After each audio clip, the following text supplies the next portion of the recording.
Hello friends आज के video में हम मेंस फिटिंग शर्ट कटिंग किस तरह की जाती है सीखने वाले हैं। जिसमें हम सीखने वाले हैं शर्ट कटिंग करने के लिए हमें फ्रंट की कटिंग किस तरह से करना होती है, बैक कटिंग किस तरह से करना होती है, आस्तीन कटिंग किस तरह से करना होती है, सब कुछ हम काफ़ी आसान तरह से सीखने वाले हैं। तो चलिए वीडियो स्टार्ट करते हैं। और सबसे पहले हम मेजरमेंट समझ लेते हैं। हमारी जो शर्ट की लंबाई है वह 29 इंच है या 29 इंच है। जो सीना है वह 33 इंच या 33 इंच है। आस्तीन यहाँ पे 24.5 इंच है हमारे पास। शोल्डर 18 इंच है। कॉलर 15 इंच है। आप इस मेजरमेंट को पहले नोट डाउन कर ले ताकि जब हम कटिंग स्टार्ट करें तो आपको सब कुछ आसानी से समझ में आता रहे। तो चलिए वीडियो स्टार्ट करते हैं और सीखने की कोशिश करते हैं किस तरह शर्ट की कटिंग की जाएगी। देखिए, आपको कटिंग करने के लिए जितना भी कपड़ा होता है उसे उल्टा इस तरह से बिछा लेना है, क्योंकि जितनी भी मार्किंग की जाती है वह उल्टे कपड़े के ऊपर की जाती है। और जितने भी रेशे हो आप उसे पहले काट ले और डिफेक्टिव कपड़े को पहले अलग कर ले, उसके बाद आप कटिंग को स्टार्ट करें। तो आप देख सकते हैं हमने शर्ट के लिए कपड़े को अच्छे से बिछा लिया है। नीचे कोई भी शल नहीं होना चाहिए, इस चीज़ का आप ध्यान रखिए। देखिए, हमने प्रॉपर सबसे पहले कपड़े को अच्छे से बिछा लिया है। अब हमें क्या करना है, डिफेक्टिव कपड़ा जितना भी कोने में होता है इसे निकाल लेना है। आप ध्यान रखिए, हमारे पास जो चेस्ट है वो 33 इंच है। यदि 36 से कम हमारे पास सीना होता है तो फ्रंट और बैक हमारी एक ही तरफ से निकल जाती है। यदि 36 से ज़्यादा सीना होता है तो फिर एक तरफ से फ्रंट होती है। देखिए, हमें यहाँ पे क्या करना है, 2.5 इंच यहाँ पे प्लेट के लिए छोड़ देना है। कोर को छोड़ के 2 इंच होना चाहिए। नॉर्मली प्लेट के लिए हमें 2 इंच कपड़ा लगता है और आधा इंच कोर होती है, इसलिए हमने यहाँ पे 2.5 इंच लिया है। देखिए, 2.5 इंच पे हमें इस तरह से ले लेना है। तो ये हमने प्लेट के लिए छोड़ दिया। हमारे शर्ट की जो लंबाई है वो 29 इंच है, 29 इंच है। और हम यहाँ पे बेसिकली एप्पल शर्ट कटिंग करने वाली है, ओपन शर्ट। तो 1 इंच हमें जो कपड़ा नीचे छोड़ना होगा। टोटल 30 इंच किया, क्योंकि आधा इंच सिलाई में दबेगा और आधा इंच दामन में उठेगा, इसलिए 1 इंच हमने बढ़ाया है। अब यहाँ पे आप देख सकते हैं आर्म होल कितना रखना है हमें। तो हमारा चेस्ट कितना था, 33 इंच था। 33 को यदि हम 4 से डिवाइड करते हैं तो 8.25 इंच आता है। तो 8.25 इंच पे हमें इस तरह से आर्म होल रख देना है। सीने को 4 से डिवाइड करके जितना भी आता है वह हमें यहाँ पे रख देना है। सीने के लिए कितना रखा हमने, 8.25 इंच रखा है। अब यहाँ पे लूजिंग हमें कितनी देना है यह भी हम पहले समझ लेते हैं। देखिए, हमारा जो आर्म होल है उतनी ही हमें यहाँ पे लूजिंग देना है। सीने को 4 से डिवाइड करके 8.25 और 2 इंच हमें शर्ट में लूजिंग देना होती है। तो 2 इंच बढ़ाकर टोटल 10.25 इंच का हमारा फ्रंट कटा है। 8.25 इंच हमने चेस्ट से लिया है और 2 इंच लूजिंग दी है। यहाँ पर भी हमें 10.25 इंच पे मार्किंग कर लेना है इस तरह से। देखिए, अब यहाँ पे गले की बात आती है तो गला हमें यहाँ पे 3.25 इंच रखना है।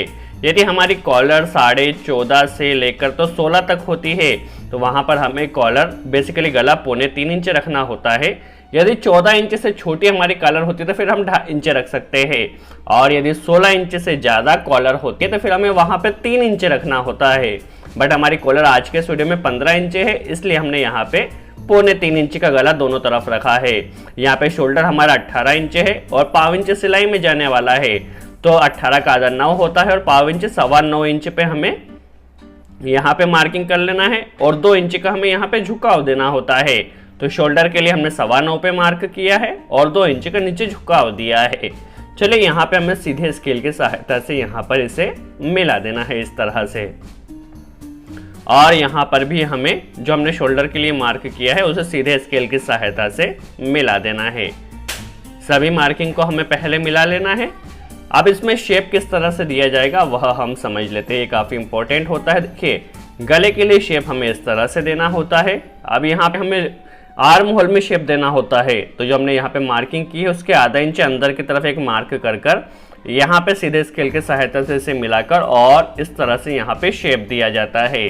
ऐसा करने से होता क्या है, जो हमारी आस्तीन होती है वो एकदम सही चढ़ती है और आर्म होल की फिटिंग काफ़ी अच्छी बैठती है।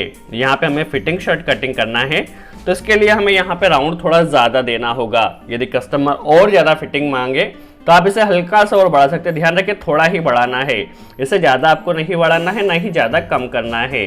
देखिए यदि उसे लूज शर्ट चाहिए होता तो हम इतना करते, बट उसे फिटिंग शर्ट चाहिए इसलिए हम इसे थोड़ा ज़्यादा कर लेते हैं। तो आप देख सकते हैं इस तरह से करने से हमारे जो शर्ट की फिटिंग होगी वो काफ़ी अच्छी होने वाली है। नीचे एप्पल शर्ट है तो एप्पल शर्ट के लिए हमें 2 इंच का राउंड देना होता है, तो 2 इंच का राउंड हम इस तरह से दे देते हैं। देखिए ये हमारे एप्पल शर्ट के लिए जो ओपन शर्ट होने वाला है वो 2 इंच का होने वाला है। तो चलिए जिस तरह से हमने मार्किंग की है उसी तरह से सिंपल हमें कटिंग कर लेना है। आप वीडियो को केयरफुली वॉच कीजिए क्योंकि हर एक स्टेप का अपना एक इम्पोर्टेंस है, किसी भी स्टेप को आपको मिस नहीं करना है। और आगे चलकर हम shirt cutting, pant cutting, kurta cutting, हर एक कटिंग के ऊपर क्लासेस बनाने वाले हैं जिसमें हम हर एक स्टेप को काफ़ी आसान तरह से सीखने वाले हैं। फ्रंट की कटिंग इस तरह से क्यों की जाती है, मोटे लोगों की शर्ट कटिंग किस तरह से की जाएगी, पैंट कटिंग किस तरह से की जाएगी, हर एक स्टेप को हम उन क्लासेस में सीखने वाले हैं। तो क्लासेस भी हम जल्द से जल्द स्टार्ट करने वाले हैं ताकि आपको सारे डाउट आपके क्लियर हो सके। चलिए हमारी फ्रंट की कटिंग यहाँ पे कंप्लीट होती है। अब हम सीखने वाले हैं बैक की कटिंग किस तरह से की जाएगी। जैसा कि हमने आपको पहले ही बताया था, यदि हमारा चेस्ट 36 इंच से कम होता है तो हमारा फ्रंट और बैक एक ही साइड से निकल जाता है। यदि चेस्ट 36 से ज़्यादा होता है तो फिर हमें बैक यहाँ से नहीं, यहाँ से आस्तीन निकालना होती है। चलिए हमें बैक कटिंग के लिए कपड़ा कितना बिछाना है काफ़ी इंपॉर्टेंट होता है। तो हमारा फ्रंट कितना था, टोटल 10.25 इंच का था, और जो बैक कटती है वह फ्रंट से आधा इंच, आधे से पौन इंच कम कटती है। तो कम से कम हमें यहाँ पर 9.25 इंच कपड़ा होना चाहिए। देखिए आप देख सकते हैं फ्रंट हमारा 10.25 इंच था तो हमारे पास बैक यहाँ पे कम से कम 9.25 इंच होना चाहिए। कपड़ा हमने इस तरह से बिछा लिया है। यहाँ पर हमें गले के लिए मार्किंग करना है, तो हमने आगे गले के लिए 3.25 इंच किया था, तो यहाँ पर हमें 3 इंच का मार्क करना है। कई बार क्या होता है यदि आप 2.5 या 3.25 कर देते हैं तो फिर आपको यहाँ से जब आप शर्ट की स्टिचिंग करते हैं तब आपको यहाँ पे छाटना होता है। तो हम यहाँ पर 3 इंच पहले ही ले रहे हैं। 3 इंच लेने से क्या होगा, जब हम शर्ट की स्टिचिंग करेंगे तो हमें यहाँ से ज़्यादा कपड़ा छाटना नहीं होगा, अदरवाइज आपको यहाँ से ज़्यादा कपड़ा छाटना पड़ सकता है। देखिए अभी हम यहाँ पे यदि 2.5 इंच लेते तो क्या प्रॉब्लम हो सकती है वह भी हम सीखने वाले हैं। सबसे पहले हमें 1.5 इंच पे एक मार्क कर लेना है जो कि हमारे गले के राउंड के लिए होने वाला है, और यहाँ पे हमें शोल्डर भी साथ में ही काटना है इस बैक के, इसलिए 3 इंच का हमने यहाँ पे मार्क किया है। इस 3 इंच के नीचे वाले मार्क पे हमें फ्रंट को इस तरह से रखना होगा। हमें शोल्डर भी इसी बैक के साथ निकालना है। और आगे आप देख सकते हैं हमने यहाँ पे जो बैक को आधा किया है वो आधे से पौन इंच आगे किया है। अब देख सकते हैं स्टार्टिंग में आप देख सकते हैं आधा इंच हमने फ्रंट को आगे की तरफ किया और 3 इंच वाले नीचे के मार्क पे हमने फ्रंट को रखा है। इस तरह से हमें पहले फ्रंट को जमा लेना है अच्छे से। चलिए हमारा फ्रंट यहाँ पर जम चुका है। अब हमें यहाँ पे शोल्डर हमारा 18 है, 18 को आधा करते हैं तो 9 होता है, और पाव इंच सिलाई में जाने वाला है तो 9.25 इंच हमें यहाँ पे मार्क करना होगा शोल्डर के लिए। यहाँ पर हमें 1.5 इंच अंदर की तरफ लेना होता है, तो 1.5 इंच की तरफ अंदर एक मार्क कर इस तरह से हमें सीधे स्केल की सहायता से मिला देना है, और यहाँ पर इस तरह से हमें बैक में शेप दे देना है। आप देख सकते हैं बैक हमारा यहाँ पे हो चुका है, और यहाँ पे आप देख सकते हैं 3 इंच वहाँ था तो 3 इंच हमें यहाँ भी झुकाव देना होता है इस तरह से। देखिए इस तरह से 3 इंच के एक मार्क किया है, क्योंकि फ्रंट हमने 3 इंच नीचे जमाया था तो यहाँ पे 3 इंच हमारे पास होना चाहिए स्पेस, और यहाँ पे हमने मार्किंग कर लेना है। देखिए यदि आप 2.5 इंच गला देते हैं तो आपको शेप कुछ इस तरह से देना होता है। शेप का काफ़ी इंपॉर्टेंस होता है, आप इसे ध्यान से समझिए। देखिए आपको इस तरह से शेप देना होता है। जब आप फिर स्टिचिंग करेंगे तो स्टिचिंग करते टाइम आपको थोड़ा कपड़ा यहाँ से छाटना होगा तो आपकी कटिंग आसानी से हो जाएगी। यदि आपने 3 इंच का राउंड दिया है तो भी आपको शेप देखिए यहाँ से कुछ इसी तरह सिंपल देना है, और जस्ट 3 इंच के यहाँ ले जाके हल्का सा बढ़ा देना है। आपको नीचे से कुछ नहीं बढ़ाना है, जब आपका टर्न होता है बस जस्ट यहाँ पे आपको बढ़ाना है। इस चीज़ का आप ध्यान रखिए। ऐसा करने से क्या होगा, जब आप शर्ट की कॉलर फिट करेंगे तो आसानी से मार्क हो जाएगा। देखिए यहाँ पे अब आप देख सकते हैं 3 इंच हमने लिया है तो फ्रंट हमारा 6.25 है और यह 7 इंच यहाँ पे कपड़ा बच रहा है। जब हम बैक में फ्रंट को फिट करेंगे तो जो बैक का कपड़ा होता है हल्का सा लूज होता है, इस तरह से लूज करके फिट करना होता है। तो जब हम फ्रंट और बैक को फिट करेंगे तो हमारी फिटिंग काफ़ी अच्छी होने वाली है और काफ़ी सिंपल होने वाली है। यहाँ पे हमें इस तरह से शेप दे देना है ताकि जब हम कॉलर को फिट करें तो आसानी से हमारी बेसिकली आस्तीन को फिट करें तो आस्तीन हमारी आसानी से फिट यहाँ पे हो सके, इसलिए हमने यहाँ पे शेप दिया है। नीचे से हमें इस तरह से राउंड दे देना है। बेसिकली जो बैक होती है थोड़ी छोटी कटती है, वह भी हम समझने वाले हैं।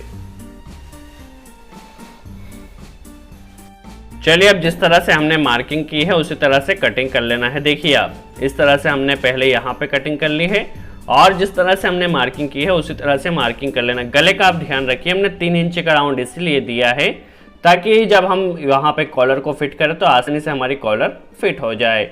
अब देखिए नीचे जो हमारा दामन होता है, वो जो बैक होती है वो थोड़ी छोटी कटती है।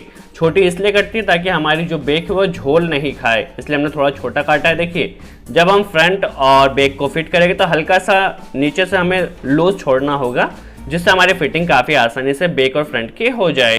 चलिए अब हम समझ लेते हैं आस्तीन की कटिंग किस तरह से की जाने वाली है। तो सबसे पहले हमें कपड़े को इस तरह से बिछा लेना है और आस्तीन के लिए हमें कपड़ा इस तरह से कितना बिछाना है यह काफ़ी इंपॉर्टेंट होने वाला है। तो जितना हमने आर्म होल लिया था उतना ही हमें यहाँ पे आस्तीन के लिए भी करना है। आर्म होल हमने कितने दिया था, 8.25 इंच दिया था। चेस्ट हमारा 33 था, 33 को 4 से डिवाइड किया तो 8.25 आया था। तो इसीलिए हमें आस्तीन में भी यहाँ पे 8.25 इंच इस तरह से कपड़ा बिछाना होगा। चलिए इस तरह से हमें कपड़े को बिछा लेना है और यहाँ पे सीधे स्केल के सहायता से पहले एक मार्किंग कर लेना है ताकि डिफेक्टिव कपड़ा हमारा अलग हो सके।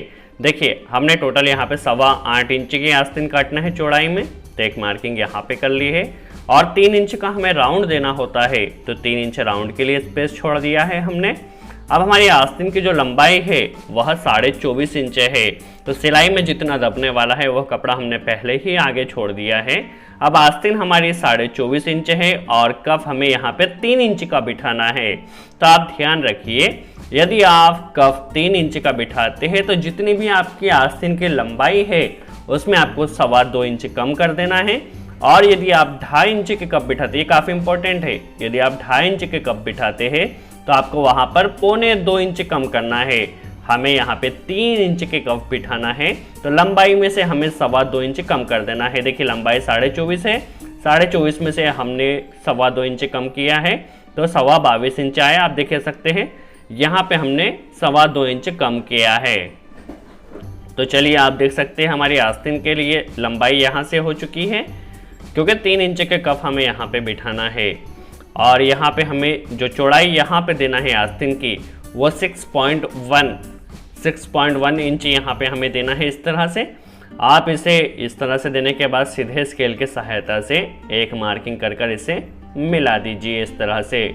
अब चलिए यहाँ पे हमें शेप देना है, 3 इंच का राउंड यहाँ पे देना है, तो इस तरह से पहले हम यहाँ पे एक मार्किंग कर लेते हैं और अब हमने जिस तरह से मार्किंग की है उसी तरह हमें सिंपल यहाँ पे कटिंग कर लेना है।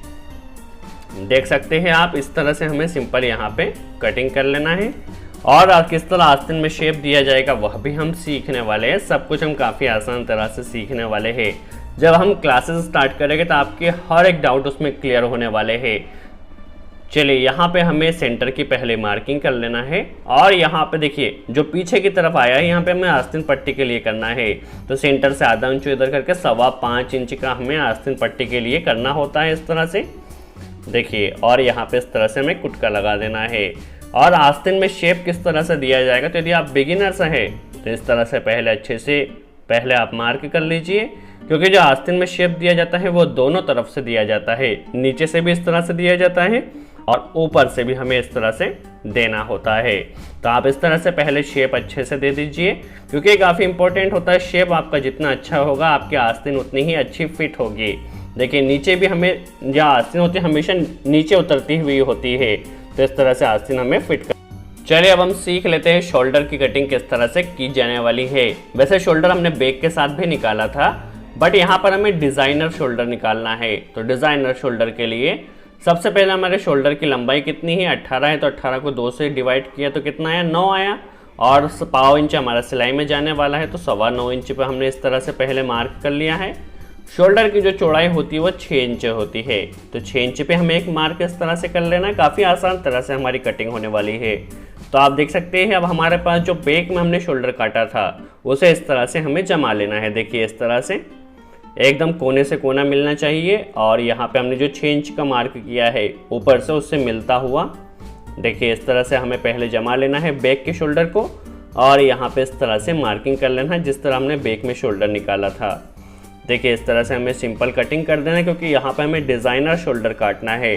तो उसकी कटिंग किस तरह की जाएगी वह भी हम अभी समझ लेते हैं। देखिए इस तरह से हो गया है। अब डिज़ाइनर शोल्डर है तो पहले हमें सीधी मार्किंग कर लेना है और एक मार्किंग इस तरह से कर लेना है और इस मार्किंग को हमें आगे तक ले जाकर इस तरह से मिला देना है। तो चलिए इसकी हम यहाँ पे कटिंग कर लेते हैं। तो आप देख सकते हैं हमारा डिज़ाइनर शोल्डर यहाँ पे लग चुका है, जो कि बैक के ऊपर हम ऊपर से फिट करने वाले हैं। हम यहाँ पे सेंटर का एक कुटका लगा लेते हैं और यहाँ पर भी एक कुटका लगा लेते हैं। तो हमारा डिज़ाइनर शोल्डर यहाँ पे कट कर कंप्लीट हो चुका है। आई होप आपको वीडियो अच्छा लगा हो। वीडियो कैसा लगा कमेंट्स में ज़रूर बताएं।